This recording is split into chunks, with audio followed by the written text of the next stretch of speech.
RJ Garbowicz, how are you, man? I'm good. How are you? I got you in the home studio. I don't have you in the downstairs official studio. I got you in the bedroom studio. Looks You like good? maybe Yeah, you got it. 'cause you've got the kids maybe quarantined in a certain area, and you got everybody kind of in their place in the home right now.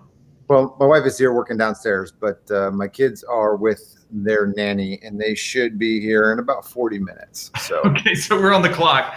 we're We're on on the the clock. clock. First of all, man, I've told you this a dozen times.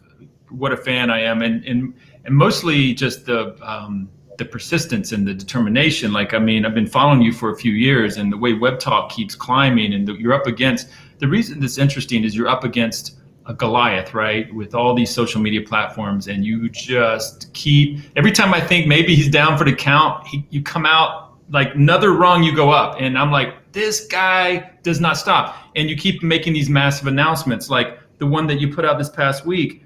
You're now officially in the top 9,000 sites in the world. I want to say that again. You're now officially, according to Alexa, you're in the top 9,000 sites in the world. To give context, there's 400 million sites out there. So getting inside the top 10,000 sites in the world is like a big deal. And you've now reached 6 million users on WebTalk. Brother, how did you do this? Well, first it took years of planning. So I did a prototype in 2013 to make sure that there was even an appetite for what we were trying to accomplish. And then I spent another 2 years designing the system and listing all of the hurdles that we might have along the way, and then figuring out solutions to each one of those hurdles ahead of time. So it took about 2 years of total planning, drafting the architecture for the documents, filing for all of our patents. We have about 4 patents pending, but we're going to be applying for a couple more on the technology. So by planning and spending years thinking about what possibly could stop us, and if there was no solutions, we wouldn't move forward, right? That was the idea. Was there any problems that could potentially get in our way that would stop us dead in our tracks? And the answer was no. And there was going to be significant problems, but we looked at solutions and found solutions that we've been one by one. Basically, as you see, you'll see like a plateau, and then all of a sudden it spikes again. And because what happens is when we plateau, we know that plateau is coming.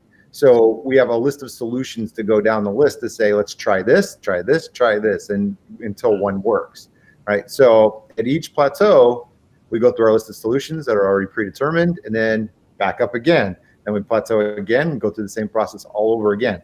So with anything, R&D is just a process of elimination. Yeah, yeah. That's all it is. So if you already know solutions that worked for other people, which you do that through research, you just list those solutions, and then you go down and execute those solutions until you pass that bottleneck and keep going.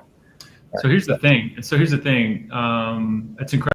I just have watched you every year just keep climbing, and so there's the comparisons to LinkedIn and so forth. And here's the thing, the premise of WebTalk is fascinating to me, right? Because to your point, LinkedIn is a bit of a mess, right? It's a bit of a mess in terms of all the people that you're connected to, that you don't know indirectly or directly, and you get no. And it's most people who use LinkedIn. Well, there's two people. There's job searchers, but from a marketing, from a business development perspective, that's what I mean by a mess. LinkedIn from a business development perspective is exhausting, and it's really hard to kind of like promote or pull followers into what you're trying to do. It's exhausting. So like when I saw WebTalk for the first time, and I started seeing how you can organize your contacts, and you can separate followers from contacts and connections, and you can also you can also get rewarded for posting and sharing. Man, I was like, this is like what LinkedIn was supposed to do, and it's just it doesn't surprise me that you're at 6 million users, and every year I feel like I remember when you hit 1 million. I do remember when you announced 1 million, so now we're at 6. Yep. So you got it. I mean, really, if you look at LinkedIn, what its general purpose is, the very basic is research. It's a database of resumes. So what do you use resumes for? Well, you use resumes for looking for jobs or, looking to hire and somebody. It's good at that. It's good at, let's give it that. It's good at job searching and job and candidate search. You got it. And then, it went one step further and really opened up the platform for searching. So the consumer can search now. And what do consumers look for when they're looking at people? Well, most people don't realize, but LinkedIn became kind of a professional dating site for people who aren't looking for jobs and for people who aren't deal makers. So that's your other purpose of use of LinkedIn that grew, is because now you have the due diligence and research on somebody that you're probably going to go have a date with. Are they professional? Do they have a job? Do they know people? Are they connected with me? So people are doing that of Facebook's new dating app too, but they don't have a virtual resume and recommendations professionally for somebody. So you'll find that people are using LinkedIn personally as well as professionally already. So if you understand the use cases of LinkedIn, from the personal use case to the job seeking use case to the recruitment and business development use case, so you've got really 3 use cases. Now, if you have 3 different use cases for one massive platform, and you're never going to be able to focus on all 3 of those if you don't have contact management. Can I just put your time out for a second? Because I think those 3 use cases are real, but I feel like 80% of the people who use LinkedIn aren't even in those use cases. I feel like they're just using it as their business Facebook. It's their place where they're, posting activity, telling people what they're doing, making announcements. It's the business Facebook. I hate to be so crass about that, but that's why. Yeah. That's the 3rd use case, which is business development. Whether you're using it for sales or marketing or recruiting, it's business development. So your 3 use cases are jobs, business development, and personal due diligence on dating, right? Those are your 3. Now, the vast majority of people, yes, are using it for due diligence because sales makes the world go round, right? People want to grow their business, and the first place they're going to go look to grow their business is a place where they can look at resumes to say, okay, can I sell this person something? Can I recruit this person? Is this person a prospective investor for us? Could it be a good vendor or a good partner for us? So all those 4 major use cases are inside of that business development realm. Right. And then personal development as well, because that's the enhancing your career, either finding a new job or, getting noticed by your peers to get a promotion, things of that nature. So personal development, business development, those 2 things are probably the most primary use cases on a day-to-day. However, if you don't fall into those categories, LinkedIn is getting a lot of engagement from people on the dating side, just going in and looking at profiles. So you'll notice that if you ever go to people who also viewed on LinkedIn, you'll see the list because people are using it for dating. Right. Exactly. Right. So, and that's just a testament to all the different use cases. So, but to do all 3 of those correctly and keep them segregated, you need contact management, which LinkedIn does not have. So we built a competitive platform to LinkedIn to be able to manage all 3 of those use cases uniquely inside the platform. So if you want to do personal networking, you can, but it's a private personal network, and you add people into that as you wish. So by default, you are following somebody, but you add somebody either into your personal network or your professional network or both. And then from there, you can give them additional permissions to contact information. So it allows you to have complete segregation control of your contacts and your relationships. And then same thing with your communication. So posting, when you post a new post, you can go to everybody, or it can go to your personal network or your professional network, or to specific contact groups from your contact manager. So that's a very powerful piece of that. And there's this, and then I got to say, the other thing that really grabbed me was this whole sharing the pie thing, right? Because it's like, wait a minute, there's a way to actually monetize a bit, my network in a really low-key way, not in an obtrusive way, but if I work so hard, people spend so much time in their social media. Let's just say in LinkedIn especially, there's you can literally put couple hours a day into it, and it actually takes at least that, probably whether you realize it or not, and for sure during the week. And the idea that you can actually be rewarded for expanding your network and bringing information to people is fascinating. Awesome. Well, thanks. Yeah. So that piece was part of the planning of the chicken and the egg problem. So what we wanted to do was be able to create engagement and growth very quickly. So we had a lot of different options, and we chose, a hybrid program that we built internally that takes 50% of our ad revenue and puts it into a pool. Yeah. And that pool gets given away every single month back to our members. And how you I gotta get a piece of that thing. Yeah, I'm gonna get a piece of. I'm gonna get a web talk check. It's one of my 2020 goals before the end of the year. You got to get one. So we've already paid out. I mean, granted, we're still in beta. We haven't even launched mobile apps yet, but we've already paid out $250,000 this year back to our members. So, and it's growing. And this month we'll probably give away, I don't know, between $30,000 to $50,000 back to our members. And you really go out of your way to distinguish not multi-level marketing. This is very very straightforward stuff. Yeah. So what we've done is we've created basically an influencer program, content creator program, where you earn points for your content, and that gets, those points come out of the pool. So all the points that we issue every month across the whole system get divided by the amount of money available, and that assigns a value to the point, right? So that point now is worth X amount of cents, and then you just, how many points do you have times X amount of cents. Now you also can earn more points because you earn matching points when you invite people, right? So if you invite anybody who ends up joining WebTalk, and you can do that 3 ways. You can do that through purely just inviting contacts and saying, hey, follow me on WebTalk. You can do that through content marketing. So if you post your content on WebTalk, share the embedded link from that, and people end up coming to WebTalk to read that content and sign up, you actually get a referral from that without even inviting them. It's integrated into the system. So we call it content marketing. Yeah. We have affiliate marketing. So if you are truly an affiliate marketer, we have tools for you as an affiliate, like a custom landing page, banner ads, social buttons, things that you can put on your website, things that will help drive traffic. And for that, you'll get, again, matching points. But you also earn 10% rev share when they make purchases on things like subscriptions. And we plan to launch our own marketplace like Upwork down the road. So you'll actually get paid when transactions are happening in the system as well. So what's cool is when you log in, you actually see it. I mean, I've got an account obviously, and I went ahead and upgraded to Pro because I loved what you were doing, and then the features. I upgraded to Pro like a year ago, and you show every time I log in, I see the pie. Yeah, it's there and it grows. It's usually like at some point I see $6,000 or I see the number go up all month. Yep. So that's put that out at the end of the month, right?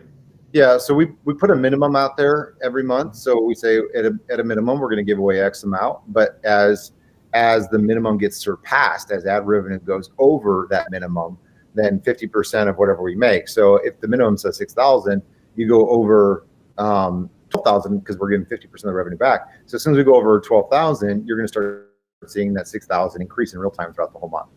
Wow. So, you ever get any really cool like emails or messages from people when they get their WebTalk check, or their wire? How do you pay it? How do you pay it out? Does it go out in a physical check, or how does it go out? No, so we've been linking third-party accounts to our system who do all the KYC for us. So right now we're linked to Payoneer, we're linked to Stripe, so you can get paid through those 2 platforms just by connecting those accounts.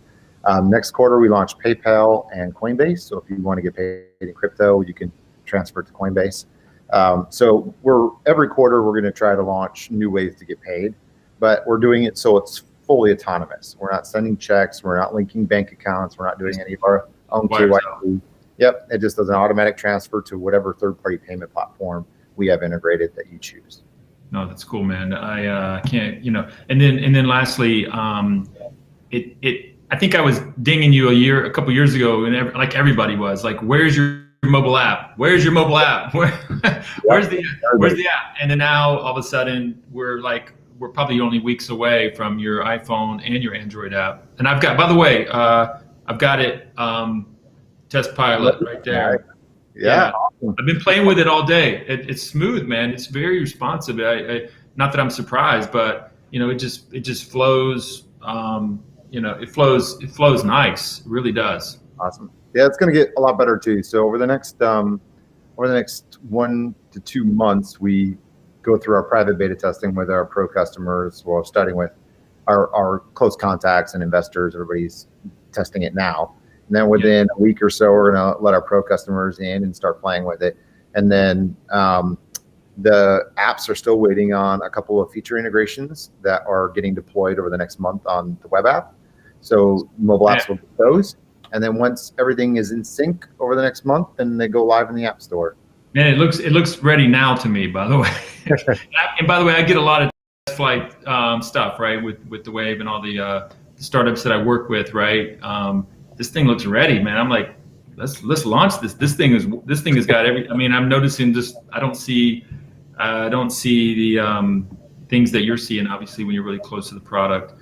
So that's fantastic. Well, man, I just, I'm glad we ripped through that. And I do, the purpose of this podcast, as you know, is to send a message to aspiring entrepreneurs and to talk about, that things are in entrepreneurship and startup world are a lot harder than they appear. It's like objects in mirror may be closer than they appear. Yeah, absolutely. It's kind of like that with entrepreneurship, right?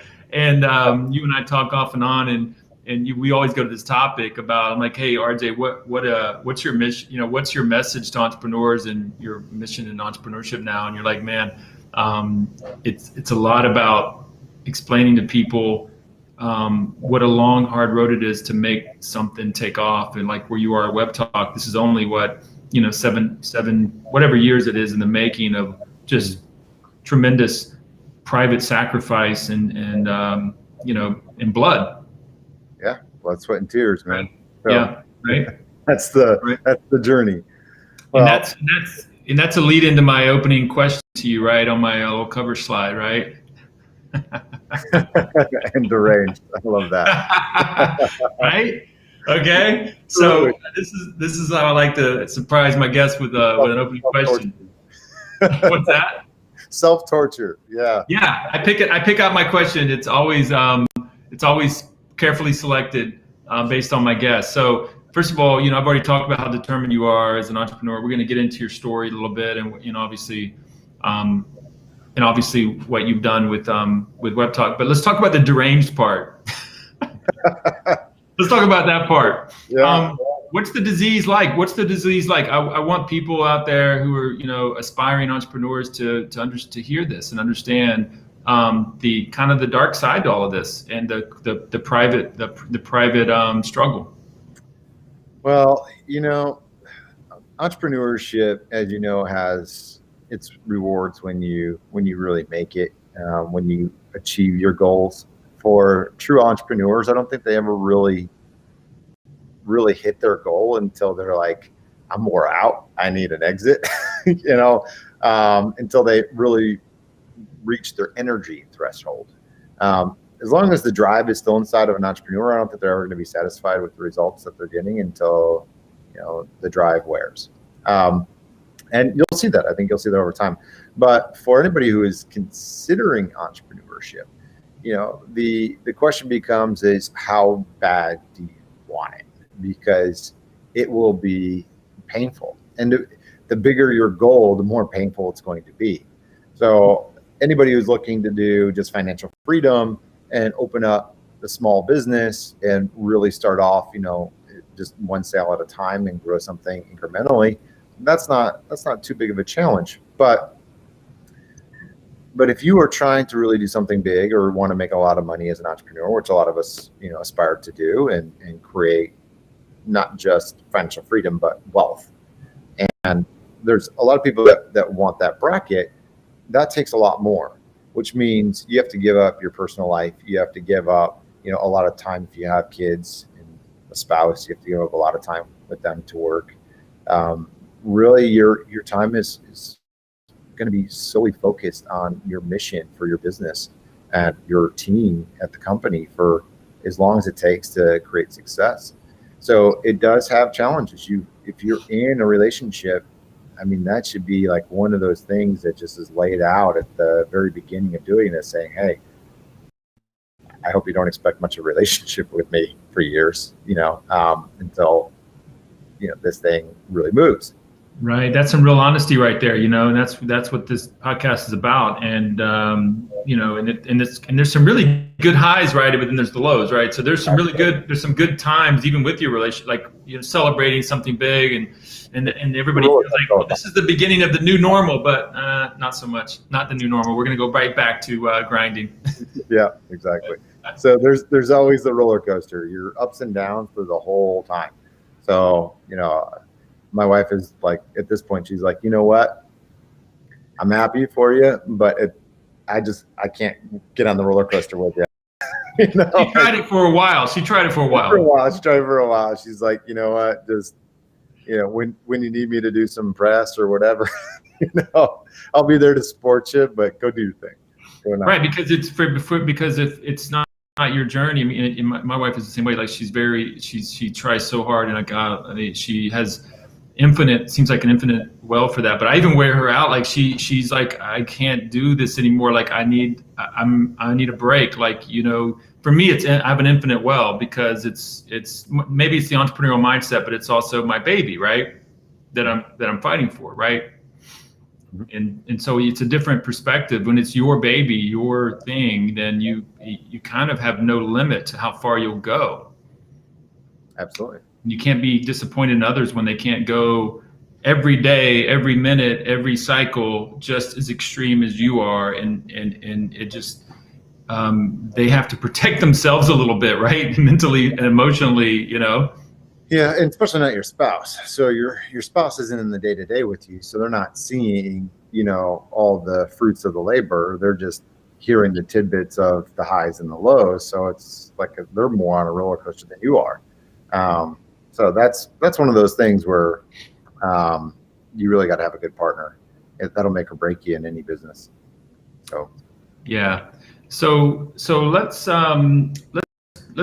a quick. I want to take a quick break from my sponsor here, if I could. And so our sponsor is Secure Startup. So this is a one-stop destination for all documents that might be needed between a founder and an investor, right? So the secure exchange of documents, the signature sign-offs, and helping that whole process be smooth. There's just surprisingly so few solutions for this out there. It becomes like email is not the answer, and Google Docs are not the answer either when it comes to the confidential documents, purchase agreements, and NDAs and term sheets and things like that. So Secure Startup focuses on that, and they're really there for helping the founder and the investors, hold their deal together.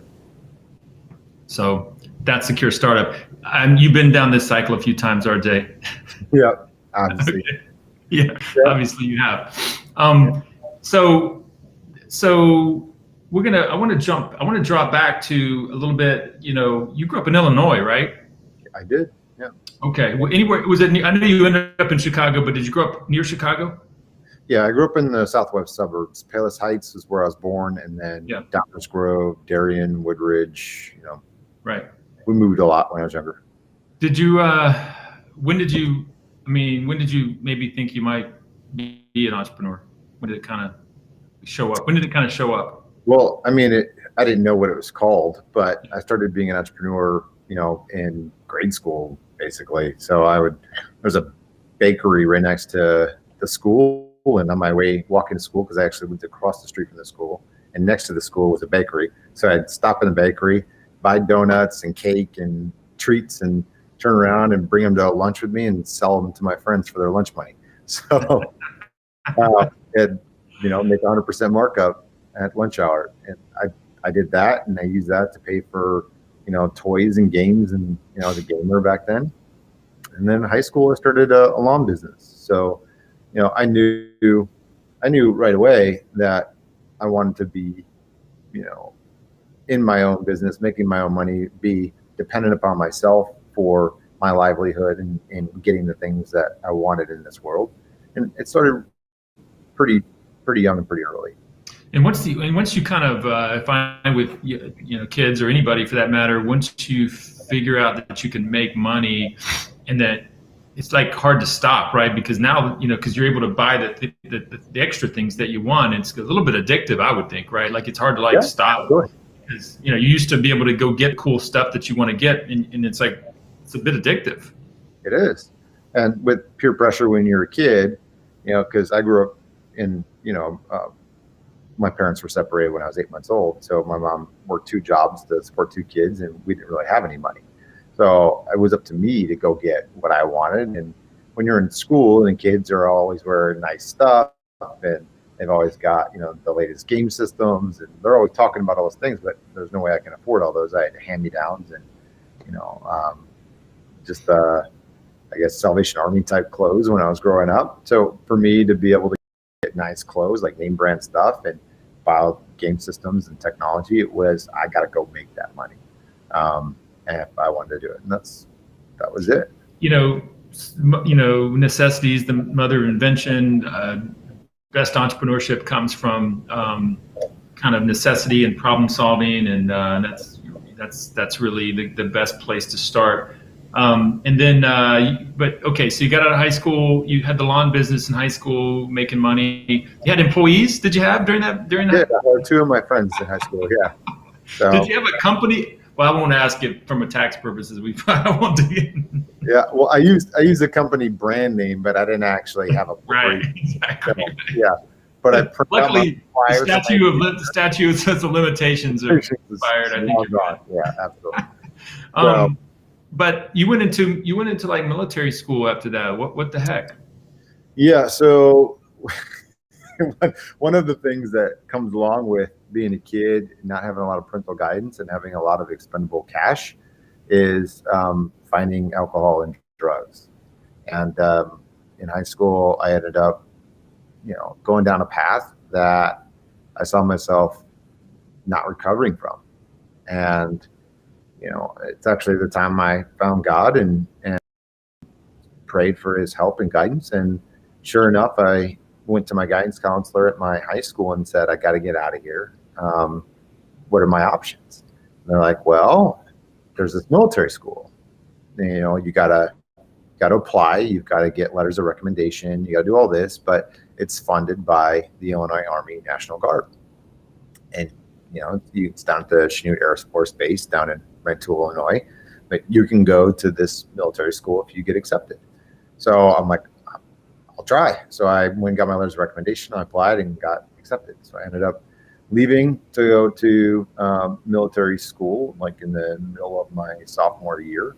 And they do education placement testing when you get there to figure out where you belong. And I ended up testing out. I actually tested out as a going into my junior year in college, grade level.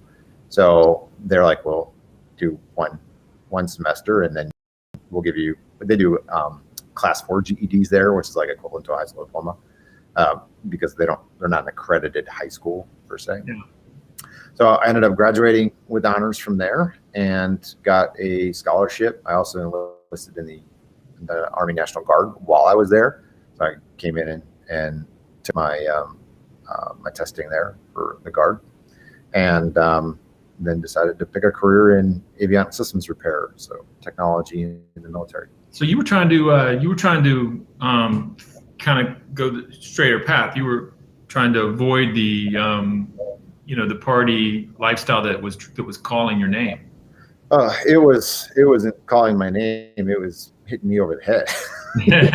But you had a little money too, because you knew how to make money. So that's another problem with that, right? That was the problem, right? So, I really had unlimited access to whatever I wanted. And, I haven't actually told anybody this in public before, but here we go. Breaking news.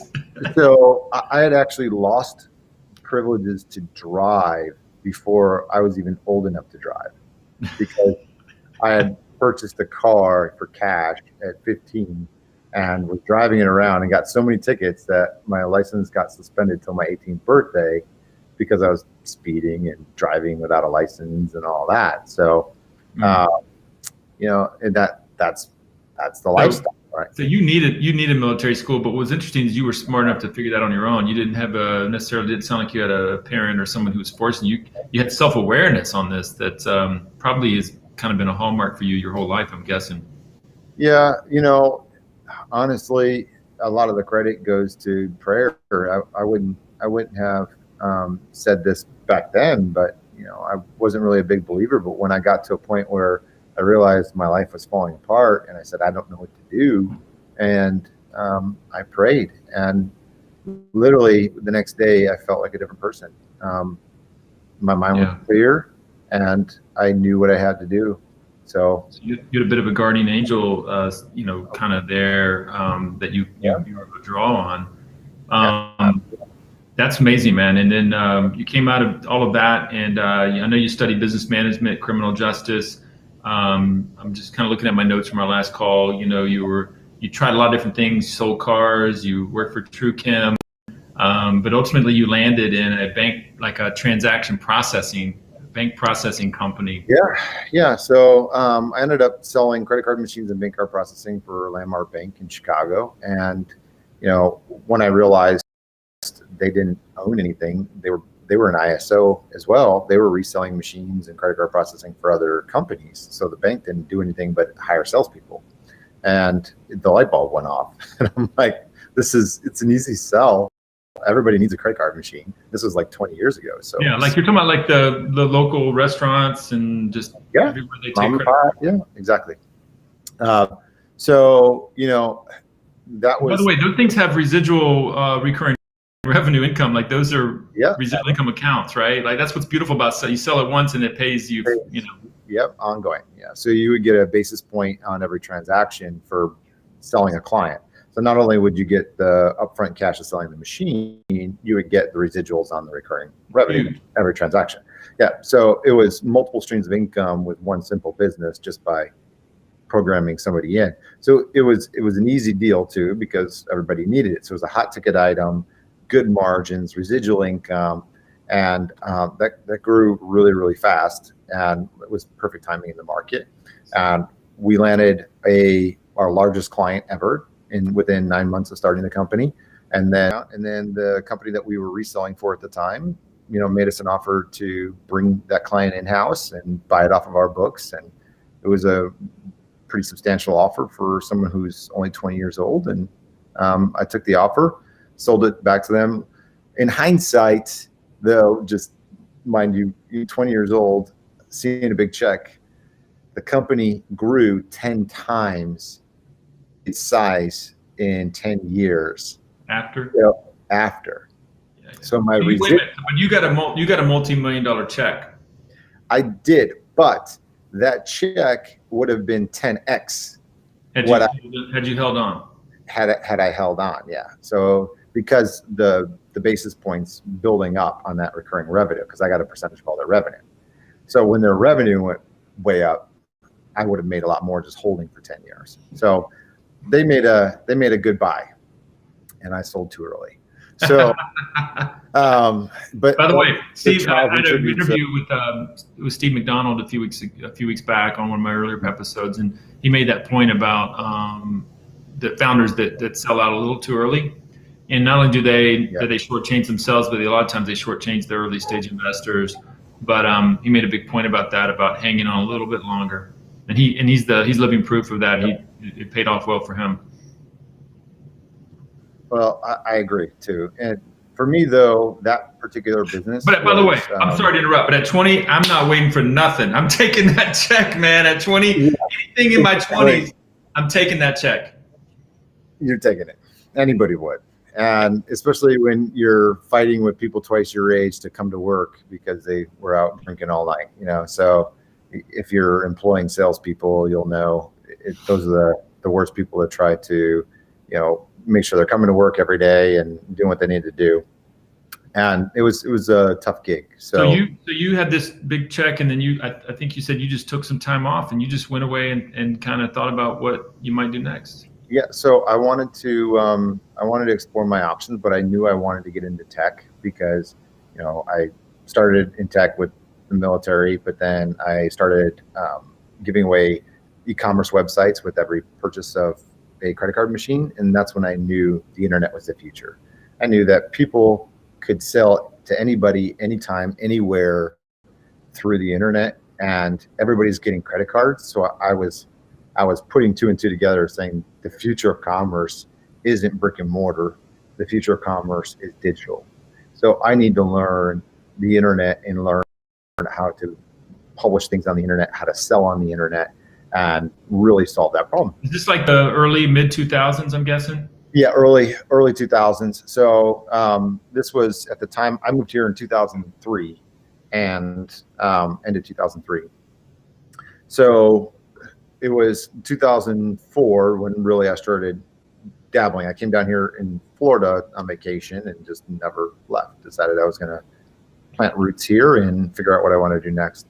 So I got into, I met a guy who owned a real estate business and said, I want to digitalize this and create online home builder magazines for new construction property and monetize it through ads. And just basically do that across the whole state. And we started growing it, got really big. We got Robin Stuckey and Home Depot and a couple of big advertisers. Oh, I see where this is going. You said real estate in 2005. Yeah. So then that was, that was a mistake. So it was, you jump on the bandwagon, and we jumped on too late, and market crashed, advertisers pulled, and that was it. That was the end of that business. So that led me into duplicating the same concept, but for nightlife. So I wanted to create nightlife publications. So I started Sarasota-Nights.com, and then grew that and went to Tampa. So I had TBNights.com. Now you went that when the real estate thing popped, you were kind of busted out, right? So like, right? Yeah. Yeah. So I was all in already at that point. I had spent a lot of money just being 21 and partying in paradise. So and putting money to support myself in a new venture.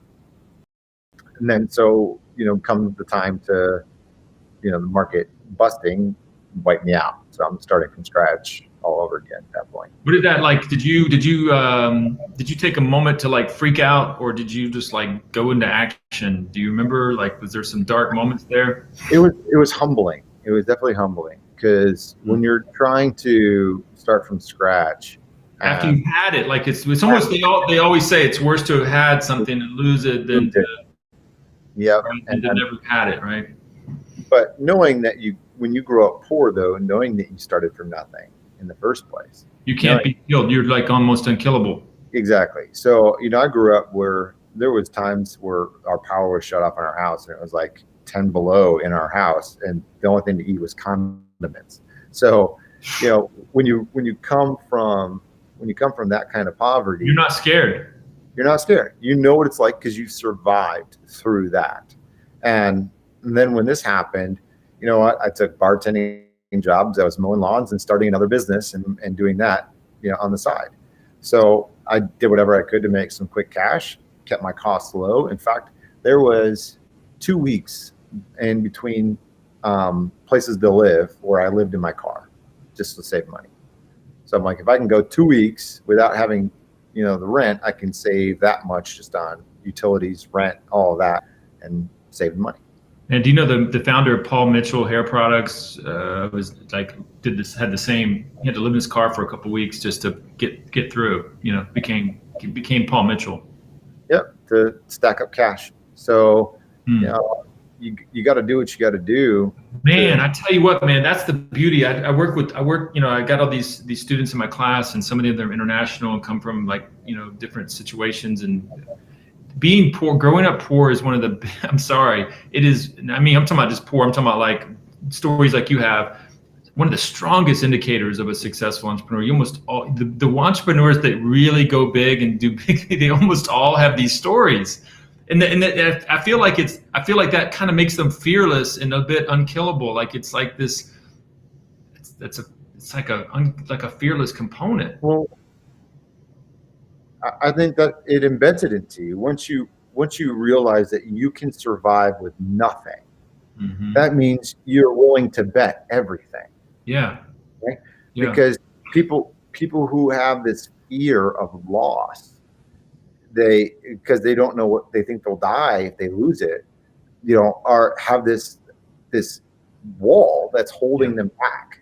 Yeah. And until you're able to take the risk and realize that if you work your butt off, you can come back, then you really don't have what it takes to create It's some. kind of like, I mean, I hate to use the boxing analogy, but if you're not throwing punches, you're not going to win. It's like, if you're just covering up, right? I mean, it's like you've got to not be afraid, and that's beautiful about when you grow up that way. Like my father was that way, and I just so many people I talked to, like in the interview, I interviewed so many of the so many celebrity famous entrepreneurs. Like I mentioned, Paul Mitchell, the founder of Chobani yogurt, and just so many stories and of just it's just a great baseline. So if somebody's out there watching this and you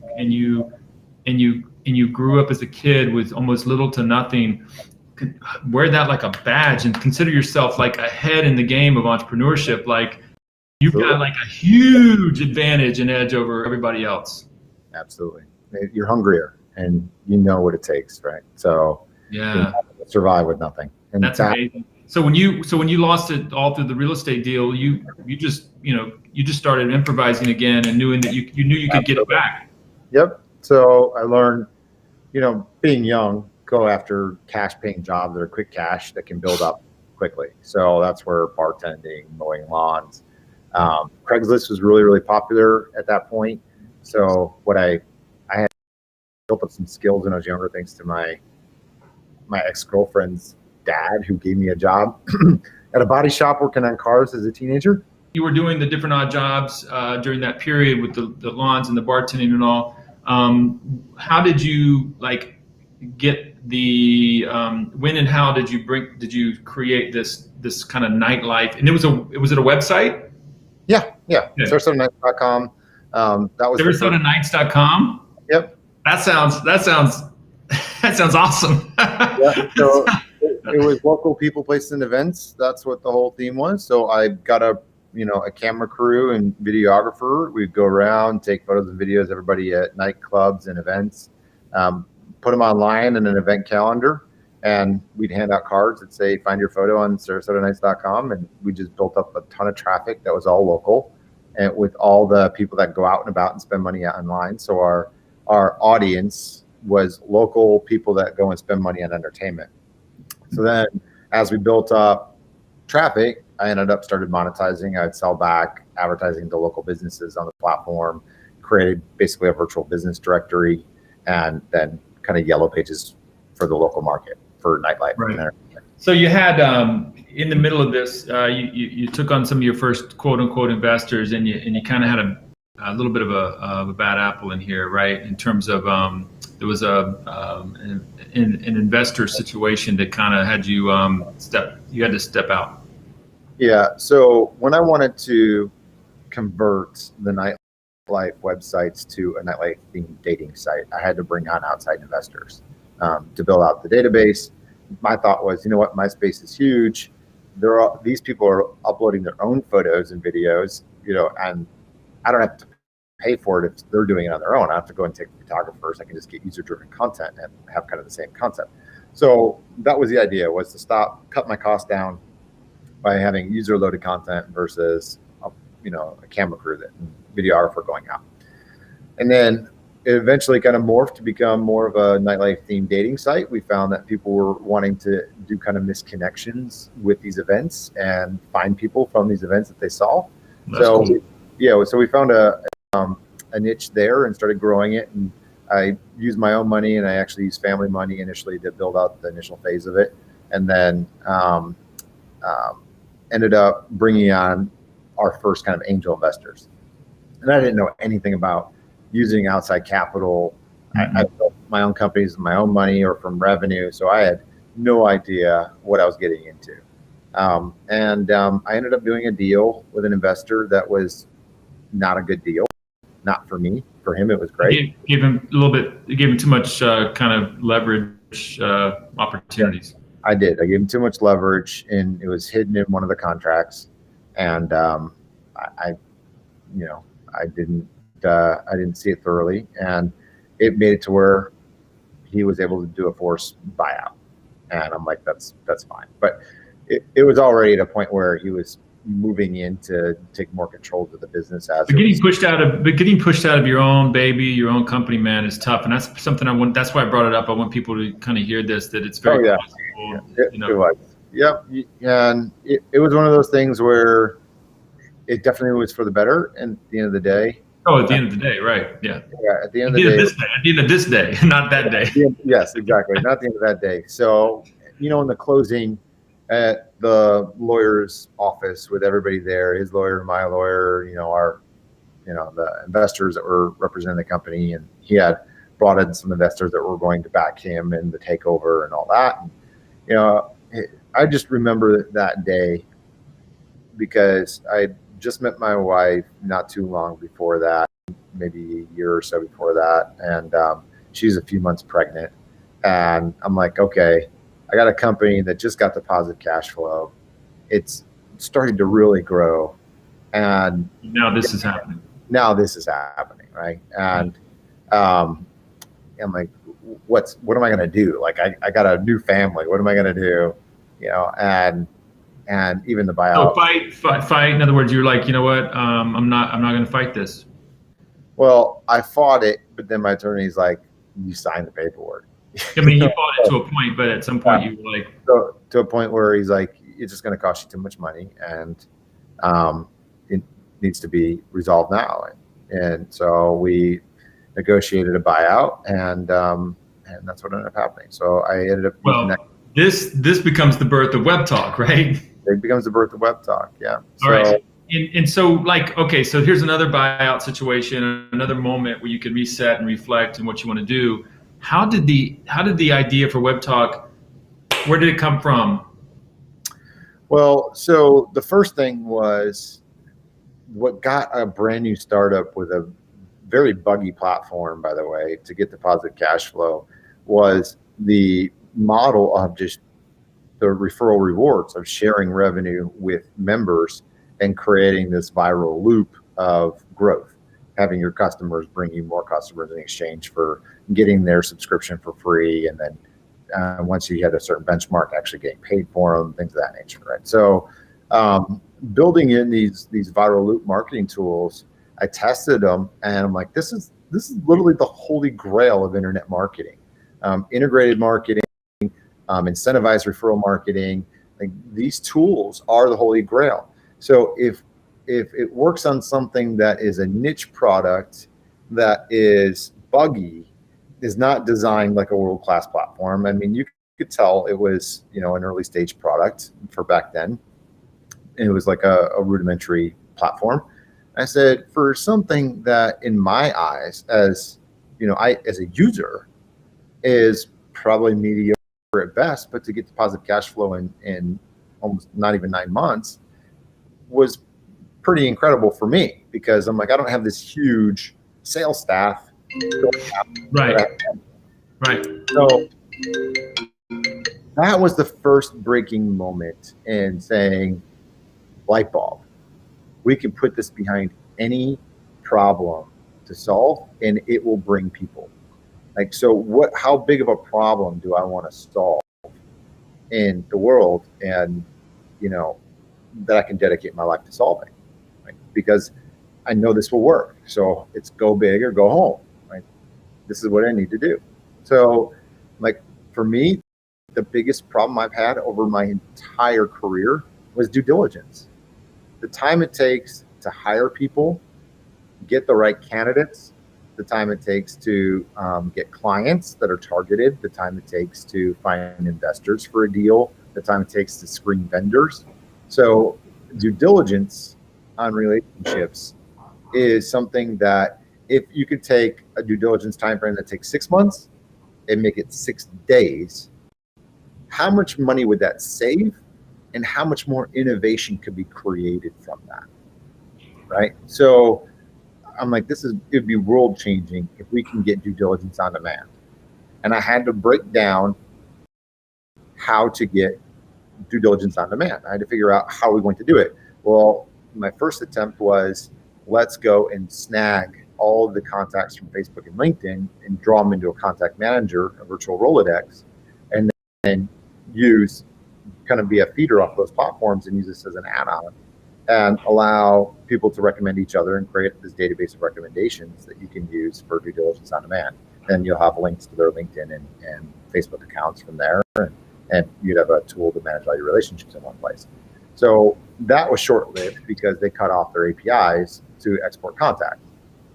And right, so then I'm like, all right, well, the problem's still big enough that we need to move forward with it. But now at this point, the only thing I can see is how do we get all these contacts? We're not going to be able to get all the data that we need from individuals creating a contact card or a virtual resume without the database, about people being able to search the database. So I'm like, the only option is to actually rebuild Facebook and LinkedIn. This is literally it. And I said, now, is there a hurdle if we rebuild Facebook and LinkedIn on top of a contact manager? Is there a hurdle? Remember I told you at the beginning of this, we have to list down anything that could stop us dead in our tracks. And I said, you know what, and is the problem big enough that it would get people to switch? Like, is our solution powerful enough to a problem that's powerful enough to get people to switch? And the answer was yes. So we did a pilot, it exploded back in 2013. And from there, I was able to raise money, put a team around it, build a production product, and decide we're going to, because of the day and age, you can't just do a web app or you can't just do one mobile app. You have to be on all platforms. So we had to build first for our micro business enterprise market with the contact manager and do that on the web app with a mobile web app. And then once we finish that, which we're finishing this month, we deploy iOS and Android apps in parallel. So how much celebration did you do when LinkedIn discontinued their contact management component that used to be embedded in the Messenger? Yeah. It was terrible. You must have been like, that must have been a party in the webtalk office that day. Yeah. So they discontinued that. They've literally bought contact managers and couldn't integrate them properly. They had their own systems. They didn't know how to do contact management. I'm like, the problem is they were trying to do too much contact management and not enough simple contact management for the people who are actually using LinkedIn. Right. Like, where is the divide your personal and professional networks? Where is your basic built-in group? Basic category? tags. Yeah, basic tags, like Infusionsoft. So, you know, where are these tools? And then why are you trying to be all things to all people by putting in these huge contact management systems? Why not be a feeder for these bigger ones? Because there's a huge gap in the market for micro business and individual contact management. There's nobody out there that's got a system that can do it well. Right? So that was it. This was our defining moment. We are going to be that starter CRM, which we call our social CRM. And we will be a feeder. So if you go beyond our capabilities, we're going to have a subscription that ties into all other CRM platforms. So you can tie into investor CRMs like the company you just advertised, to sales CRMs like Salesforce. If you need more powerful tools, you'll be able to bring all of your relationship data from our platform to theirs in a seamless way. The social CRM, did you trademark that yet? Because it's pretty good. Yeah, well, we filed for the trademark, I think, 2 years ago. I don't think it actually got trademarked though. Yeah, it's a little tough because those are two common words, and they don't like to give you trademark. But it's pretty. But I don't think anybody else is using it the way you're using it. So I think that social CRM thing is pretty cool. In fact, I'm gonna do something here. I'm going to share. I'm going to share my screen. I believe I can do that. Give me 1 second, because I think I've got that page up that I wanted to show. Give me 1 second here, and okay, there's deranged. Yeah, there we go. Products, right? So this is you see my screen? Nope, I don't see your screen. You don't? Okay, 1 second. Let me go back and do that. Oh, allow. Okay, cool. And then we can do it, right? You see this? Yep. Yeah? Okay. This is I love this page. You guys did a good job. You see it, right? Yep, I can see it. So this is the newsroom, Internet Reimagined. I know you got a lot of great pages, but there's the social CRM, the contact management, the news feed that you have complete control over, the all-in-one profile that can include all of your platforms. You got things here that that LinkedIn doesn't necessarily give you. And then there's these beautiful cash rewards, and you've got this affiliate program. Basically all the stuff that you wish LinkedIn had, it doesn't have, right? So there we go, right? And all the things. Anything else you want to kind of add, because here it goes, it keeps going, right? Right. Yeah. So Okay. these are all the things that we're about to launch. Yeah. That's an Android apps. Working on live video. That's I constantly post all those things, but we have our own verified service, which goes into the due diligence aspect. Even more in depth. Video conferencing. So we do have a lot of tech that is underway. And you saw Event Wave there. And what page would you take me to right here? Maybe just to give an overview. Yeah. So if you click on products, that takes you to the page down there. Down here. Yeah. And then that's where I was. That's where you were. Yeah. So that's where you go to get to products. And then if you're looking at just the high level, just click on any of those top level tabs, and they just give you a one-liner for everything that it does. So if you click on consolidate, there's your right. Consolidate, discover, right? And how do you, by the way, find and be found? How is it better than LinkedIn? So what we're doing is actually this next week, like the sign says up there, or the logo says, it says beta. So we're still deploying our core functionality, which is wrapping up over the next month. But this week we're launching our new Discover service. So the new Discover service is going to be kind of like an Instagram meets Pinterest. So it takes your popular posts and shows you what's trending across the whole platform, and then you can search through it by categories and whatever you're looking for. So. Got it. And then so syndicate, like this is basically one post into everywhere. Yep. So this will work kind of like your Hootsuite almost. Yep, like Hootsuite you keep taking, like, it's interesting, man. You guys keep taking the best of all of these best of breed stuff, and you keep just putting it in, right? Putting it in, yeah. Well, really brand and relationship management. So all these things are all about personal brand, professional brand, relationship management, and then monetizing your relationships is really what everybody's using networking for. Yeah. So we made it to where instead of us monetizing your relationships, and providing you these tools, we just share the revenue. So half of our revenue, and that's where that earn, when you click on earn, and tells you about how we make money. Oh yeah. Yeah, their next one up. Yeah, there we go. Yeah. Yeah. So you guys don't hide the money. I noticed that. You don't hide the money. You show the pie, you show the money, you show the points. Yeah, you got it. So we show it all because we want our users to understand, like, this is never going away. We are always going to give away half of our ad revenue. And right now, I think Facebook's doing about $6 billion a month in ad revenue. So by the time we get to the size of Facebook, you're going to be looking at a few $1 billion giving back to the users every single month. I mean, it's going to change lives. And my goal with this is to have at least 1 million success stories. I want to try to create at least 1 million millionaires from our platform. Wow. That's your next PR headline, by the way. I think it's beautiful. Yeah, that's our goal. That'll be good. That'll be really good, especially when you get your mobile apps out in the next few months. I'd love to see you put that 1 million millionaires out there as a goal. And then what's this social piece?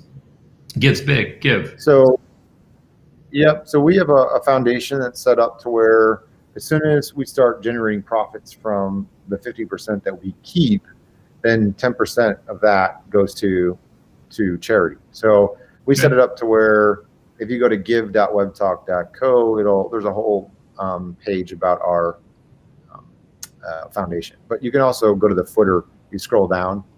Okay, I'm going to come back. Yeah, here we go. Yeah. Yep.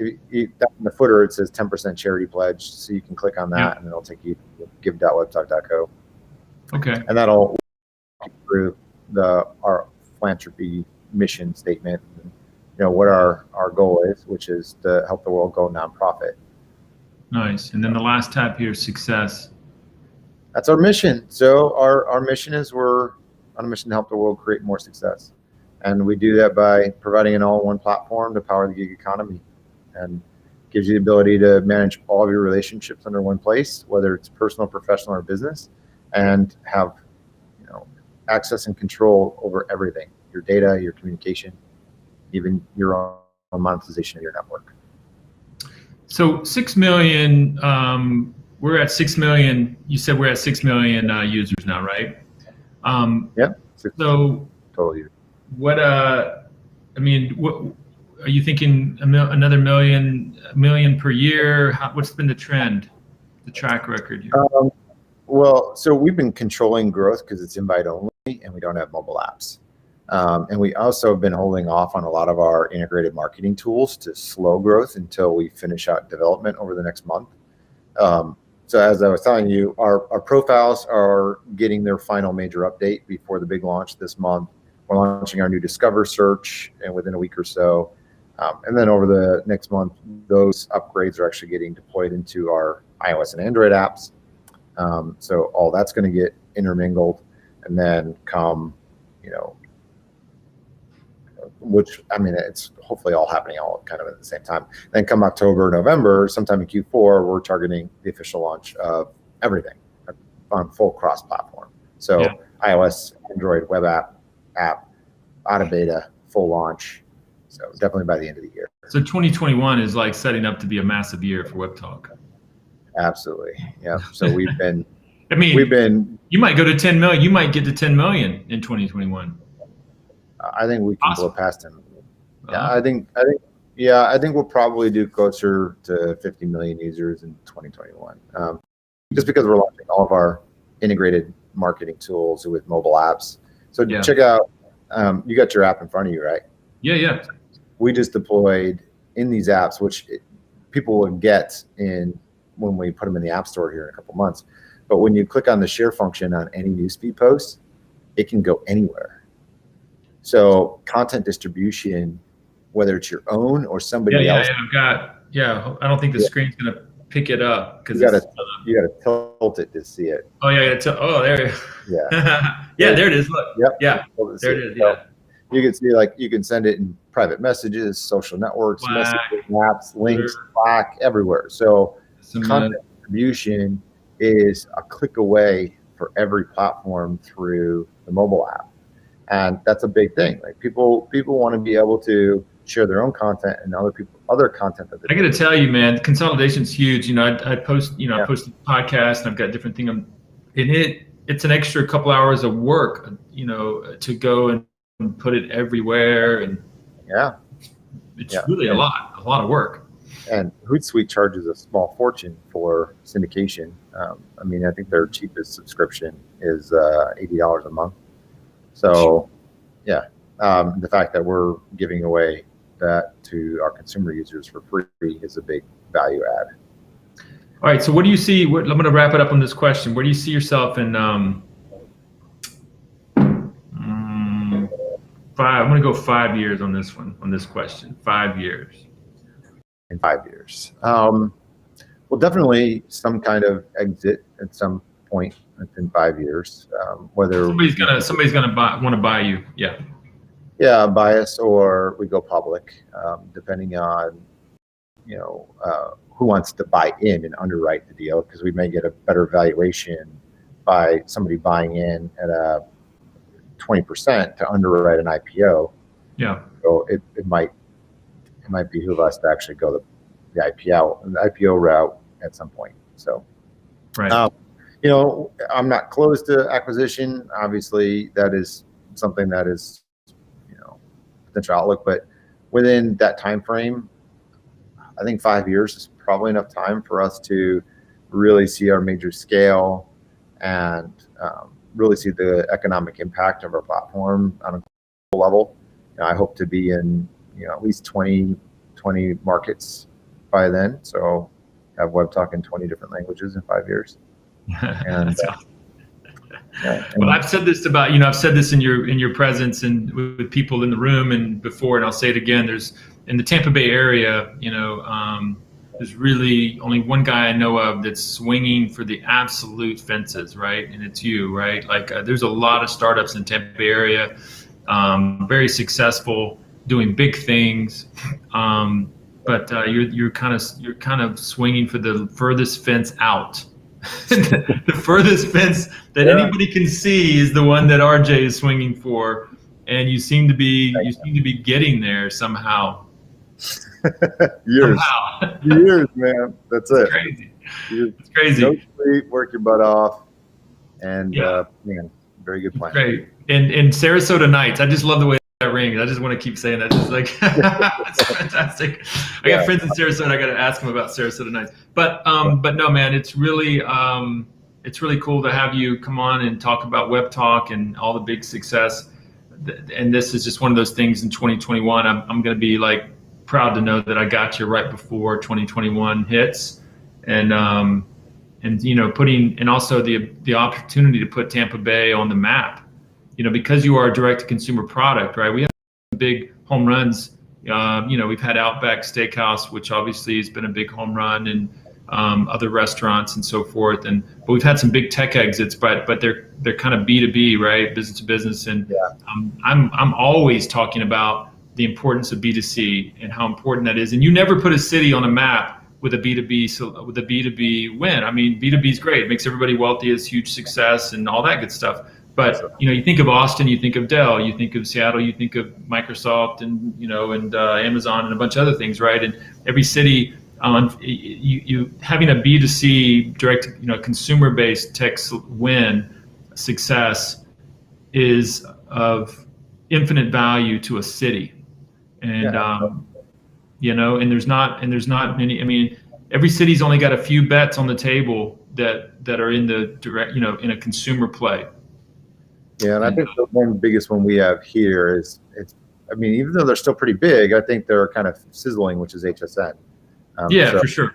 Yeah, for sure. But you know, that's a bit, you know, a few generations back, right? You know, but you know, as far as a tech, a major tech brand, to put the, you know, city, actually 3 cities, I like to say Tampa, St. Pete, and even Sarasota, right? Like, that's what's cool about Web Talk, is that you guys are like swinging for the furthest fences out, and it's the kind of thing that when it pops, it will make big news because it's for the people, right? It's something that the average people are interacting with, and that's something that people like to read about and get excited about. Absolutely. Yeah. Well, so we're almost there. So I think 4 months and. I mean, getting these mobile apps going is a big step. Big step. I'm excited too. That's been my baby for. You've been having people just give you crap about this for like probably for 2-3 years. Now you can finally get them off your back, right? Yeah. Well, I keep telling everybody. I said, mobile apps.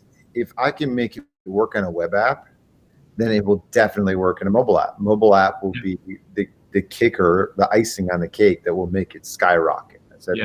You know, but the challenge is making a web app work for micro business, because that's our target audience. That's right.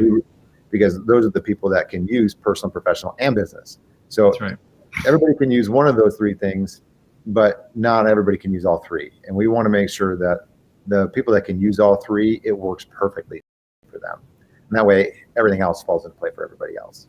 Beautiful. RJ, thank you for coming on and doing this interview and being honest and straightforward with everything, and sharing all your great stories for all of those aspiring entrepreneurs out there, and all those future Web Talk followers. And we'll be posting this out shortly. We'll have a lot of fun with it when we do. Awesome. Sounds good. Thank you very much. Thanks for having me. Absolutely, man. Until next time, okay? Next time. See you soon. Have a good night. You too.